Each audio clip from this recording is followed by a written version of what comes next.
Rain fell softly on the stained glass windows of the Fort Hope VA chapel. It was a small, quiet sanctuary tucked away between hospital wings, a place where grief came to breathe. Sergeant Daniel Reyes, just 34, sat in the very back pew. His head was bowed, and his hands were clenched so tightly around a worn dog tag that his knuckles were white. It wasn't his. It was Eli's, his best friend. Lost to an IED blast in Kandahar, Daniel had carried him. 3 miles through blistering sand and blood, he'd carried him. He'd done everything he could, only to lose him in the medevac helicopter. In the 2 years since, Daniel hadn't spoken Eli's name aloud. Not once. He was terrified that if he did, the guilt would finally swallow him whole. Then, the chapel door creaked open. A woman walked in. Her name was Claire, 58, with gray-streaked hair and eyes so hollowed by grief, they were beyond tears. She moved with a quiet purpose, lighting a candle and placing a small photo on the altar.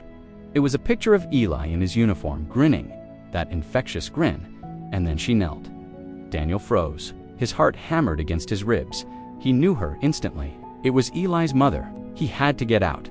Shame burned in his gut. He was unworthy to even be in the same room. He turned to leave, but it was too late. She saw him, and she said the one word that shattered his carefully constructed silence. "Sergeant!" He stopped, his back still to her. "I've been looking for you," she said, her voice trembling but steady, "for 2 years." Daniel's throat closed up. He managed to choke out, "I should have," but she cut him off gently. "You don't owe me any apologies," Claire said. I just needed to know. Did he suffer?" Daniel slowly turned and shook his head, the memories flashing behind his eyes. "He was brave," he said, his own voice raspy, "right to the very end. He asked me to tell you he kept your letters in his helmet." A sob finally escaped her, a sound of pure, heart-wrenching pain. "He wrote about you," she whispered, pulling a worn letter from her purse. "He said you always shared your rations, called you old man even though you were both just 22. Tears welled in Daniel's eyes, blurring the image of the woman before him. Then she did something he never could have expected. She walked over to him, her steps measured, and pressed something cold and metallic into his palm. He looked down.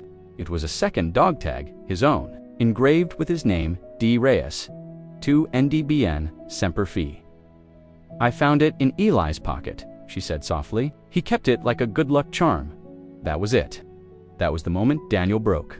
He collapsed to his knees, right there on the chapel floor, weeping like a boy who'd finally been given permission to grieve, finally been forgiven. Claire knelt right there beside him, not as a stranger, but as something more. "You carried him out," she said, her voice thick with emotion. "You honored him. That's all a mother could ever ask for." And then she hugged him, a hug that held 2 years of unspoken words, shared loss, and a new, fragile beginning. From that day on, Daniel started coming to the chapel. Not to hide from his memories, but to embrace them. And Claire was always there to meet him. They shared stories. They talked about Eli's terrible jokes, his crippling fear of spiders, and his dream of becoming a teacher after his service. Slowly, Daniel began to heal. He started talking to other vets, really talking. He began volunteering at the hospital. Claire, in turn, started a support group for other Gold Star families, turning her own pain into a beacon for others. On the anniversary of Eli's death, they stood together at his grave. Daniel placed a neatly folded flag on the cool stone. Claire placed a new photo next to it. It was a picture of her and Daniel, with both dog tags resting between them.